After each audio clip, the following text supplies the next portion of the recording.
আবু সাঈদ মুক্ত, শেষ হয়নি যুদ্ধ, আবু সাঈদ মুক্ত, শেষ হয়নি যুদ্ধ।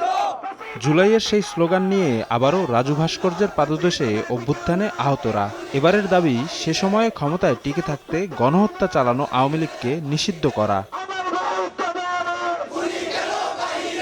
জুলাই আন্দোলন কেবল নির্বাচনের জন্য হয়নি উল্লেখ করে ওয়ারিয়র্স অব জুলাই এর নেতারা বলেন, তাদেরকে সাধারণ জীবন ফিরিয়ে না দিয়ে আওয়ামী লীগের পুনর্বাসন এদেশে করতে দেয়া হবে না। আওয়ামী লীগকে নিষিদ্ধের কোন ধরনের ঘোষণা কিংবা সিদ্ধান্ত না নেওয়া হয়, তাহলে আমরা আগামী 48 ঘন্টা পর শহীদ মিনারে আমরা যারা জুলাই যুদ্ধে শহীদ পরিবার আছি, আমরা গণজমায়েত হব। একই দাবিতে মাসব্যাপী গণসংযোগ কর্মসূচি শুরু করেছে ইনকিলাব মঞ্চ।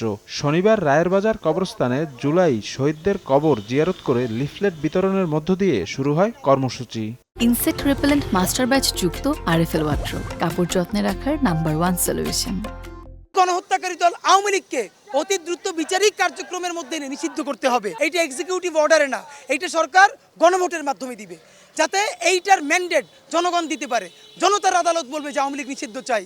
এদিকে আওয়ামী লীগ নিষিদ্ধ না করার বিষয়ে প্রধান উপদেষ্টার বক্তব্য প্রত্যাহারের দাবি জানিয়েছেন গণ অধিকার ও ছাত্র অধিকার পরিষদের নেতারা।